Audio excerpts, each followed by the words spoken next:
जय श्री कृष्णा। कैसे हैं आप लोग। जीवन में हमारे इच्छाएं और उम्मीद दो ऐसी चीजें होती हैं कि जो अगर पूर्ति ना हो तो हमारा जीवन हमको एकदम से एक बार ही ऐसा लगता है कि नीरस हो गया है।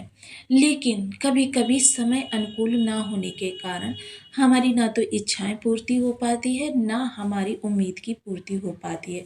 जब संसार में मनुष्य आता है तो पहले से ही उसके भोजन की व्यवस्था हो जाती है, उसके लिए कुछ संबंधों की व्यवस्था हो जाती है ताकि व्यक्ति अकेला ना महसूस करे। उसके लिए कुछ धन की भी व्यवस्था हो जाती है, माता पिता के द्वारा संरक्षण की भी व्यवस्था हो जाती है और पैतृक संपत्ति के द्वारा युवायश को होने पर वो किस तरीके से अपने जीवन को आगे बढ़ाएगा, इसका चुनाव व्यक्ति को स्वयं करना होता है। क्योंकि अब तक व्यक्ति इतना संपन्न हो चुका होता है कि वह अपने निर्णय स्वयं ले सके। तो देखिए, जीवन जो होता है, जीवन चक्र जो होता है हमारा इसी पर चलता है। लेकिन कभी कभी हम इच्छाएं और उम्मीद को इतना ज़्यादा बढ़ा लेते हैं कि देखिए, जिस तरीके से हमें जब हमारे मन में इच्छा जागृत होती है कि हमें फला काम करना है, अब उस फला काम से संबंधित कुछ हमें ज़रूरतें भी, रिक्वायरमेंट्स भी पूरी करनी होती हैं। अब जब वो रिक्वायरमेंट्स हमारी पूरी होती हैं तो उन रिक्वायरमेंट को पूरी करने में हमें किसी व्यक्ति विशेष से उम्मीद हो जाती है कि ये व्यक्ति मेरा कार्य करवा देगा। किसी कार्यालय विशेष से हमारी उम्मीद हो जाती है, किसी क्षेत्र विशेष से हमारी उम्मीद हो जाती है। मतलब ये चराचर जगत जो है एक इसी ही सिद्धांत पर चलता हुआ दिखाई देता है। आज की जो चर्चा हमारी होने जा रही है वो देव गुरु और राहु के संबंध में होने जा रही है। शुक्र का भी विशेष प्रभाव रहेगा क्योंकि ये जो नव वर्ष हमारा आने जा रहा है और ये पुरातन वर्ष जो जा रहा है, इन दोनों के समीकरण में हमें किस तरीके से अपने लाभ को बढ़ाते हुए जीवन को आगे बढ़ाना है। क्योंकि बहुत महत्वपूर्ण समय है और मैंने आपको पहले भी बताया है कि जब हमारा कोई बड़ा फेस्टिवल आता है या फिर जब कोई हमारे जीवन में विशेष दिन आता है तो ज्योतिष की संरचना इन चीज़ों को ध्यान में रख कर की गई थी। ये जो हमारे विशेष समय बनाए गए थे, ये ज्योतिषीय आधार पर बनाए गए थे कि समस्त ग्रहों की चाल प्रत्येक वर्ग के लिए अनुकूल हो सके, ताकि चाहे वो निम्न वर्ग का व्यक्ति हो, चाहे वो उच्च वर्ग का व्यक्ति हो या फिर सामान्य वर्ग का मध्यम वर्गीय, कोई भी व्यक्ति हो अपने स्तर से हर्षोल्लास से उस समय को जीवंत कर सके। तो यह जीवंत काल जो होता है काफ़ी महत्वपूर्ण होता है। इसमें इस समय पर राहु और गुरु का विशेष प्रभाव की चर्चा करने जा रहे हैं, तो बने रहिए हमारे साथ इस वीडियो में एंड तक। आपको बहुत कुछ जानने के लिए मिलेगा। वीडियो बहुत ज्ञानवर्धक होने वाला है। यदि आपकी लग्न में 4 नंबर बना हुआ है तो ये राशिफल आपके लिए है। यदि कुंडली में कहीं भी चंद्रमा के साथ 4 नंबर बना हुआ है तो ये राशिफल आपके लिए। कुंडली ना होने की स्थिति में आप इसे नाम राशि से भी देख सकते हैं। यदि अभी तक आपने अपने इस चैनल को सब्सक्राइब नहीं किया है तो प्लीज़ सब्सक्राइब कर लीजिए, वीडियो को लाइक कर दीजिए, चैनल को शेयर कर दीजिए। इससे होगा क्या कि हमारे आने वाले हर वीडियो की नोटिफिकेशन मिल सकेगी आपको सबसे पहले। एक प्यार सा कमेंट करना बिल्कुल ना भूलें। कमेंट से हमें बहुत मोटिवेशन मिलता है, हौसला मिलता है और ये पता चलता है कि हम आप और क्या जानना चाहते हैं। जहां अगर राहु के बारे में चर्चा करूं, राहु अष्टम स्थान में बैठे हुए हैं। इसे पाताल लोक भी कहा जाता है, यानी कि ये बहुत ही उत्तम स्थान पर बैठे हुए हैं। अब उत्तम स्थान पर बैठे हुए हैं, अचानक धन का भाव है, अचानक धन के कारकत्व को राहु रखते हैं। वहीं रहस्यों का भाव है, रहस्य के कारकत्व को राहु रखते हैं।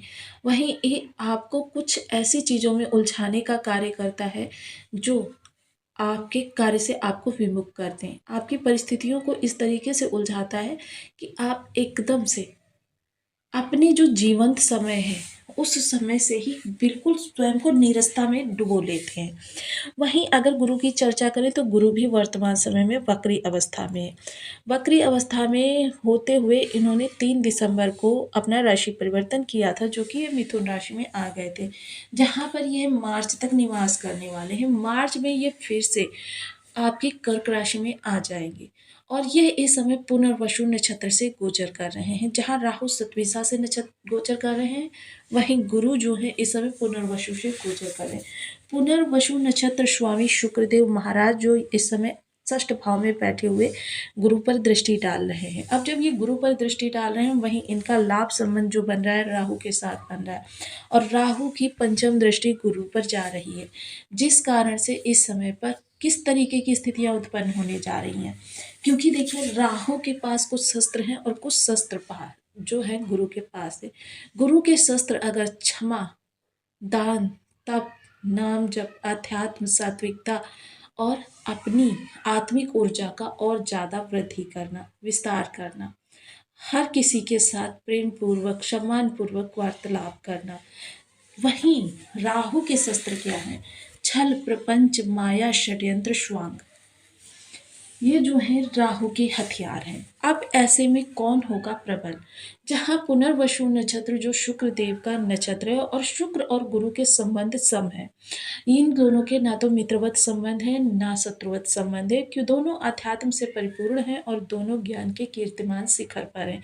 एक देवा गुरु हैं और एक दैत्य गुरु हैं, लेकिन रिस्पेक्ट दोनों एक दूसरे की करते हैं। अर्थात यहाँ गुरु की आध्यात्मिकता को ज़्यादा बल प्राप्त होगा, क्योंकि शुक्र ने राहु को भी अपने नियंत्रण में किया हुआ है और इस समय पर गुरु को भी अपने नियंत्रण में किया होगा। तो काफ़ी यह स्थिति है कि आपके जीवन में शुक्र के प्रभाव से काफ़ी सारी चीज़ें बदलती हुई देखी जाएंगी।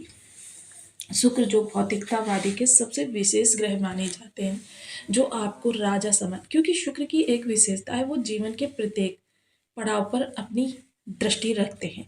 प्रथम पड़ाव जो होता है वो होता है, देखिए, बाल्याकाल, जहाँ माता, तब ये माता के सुख को इन्हेंस करते हैं। द्वितीय पड़ाव जो होता है वो होता है आपकी युवावस्था, तब ये पत्नी के सुख को इन्हेंस करते हैं। तृतीय पड़ाव होता है जो आपका कहते सकते हैं कि जिसे वानप्रस्थ आश्रम भी कहा जा सकता है। तृतीय पड़ाव वानप्रस्थ आश्रम में ये आपको अनुसंधान के लिए प्रेरित करते हैं। चतुर्थ पड़ाव जो होता है जिसे सन्यासी आश्रम भी कहा जाता है, तब यह आपको तपस्या के लिए, अध्यात्म के लिए प्रवृत्त करते हैं। तो शुक्र का जो है हर व्यक्ति विशेष के लिए अलग अलग प्रभाव है। तो काफ़ी महत्वपूर्ण इस समय पर आपके लिए शुक्र की तरफ से विलासता, भोग, तरंग, उल्लास, उत्साह, उमंग, ये सारी चीज़ें प्राप्त होती हुई दिखाई देंगी। तो यहाँ पर शुक्र से संबंधित अगर उपायों की चर्चा करें, क्योंकि इस समय शुक्र विशेष नहीं है, आपके समस्त नवग्रह, क्योंकि जिस तरीके से कोई भी गाड़ी आपके पास है अगर, तो उस गाड़ी को चलाने के लिए चारों पहियों का सही होना अति अनिवार्य है। एक भी पहिया अगर डिसबैलेंस हो रहा है या उसमें कोई कमी आ रही है, आप उस गाड़ी को आगे नहीं बढ़ा सकते, ले ही नहीं जा सकते। उसी तरीके से नौ ग्रह होते हैं, अगर उसमें से कोई भी ग्रह हमको नकारात्मक प्रभाव दे रहा है, तो समझ लीजिए आपके नौ के नौ ग्रह डिसबैलेंस हो रहे हैं।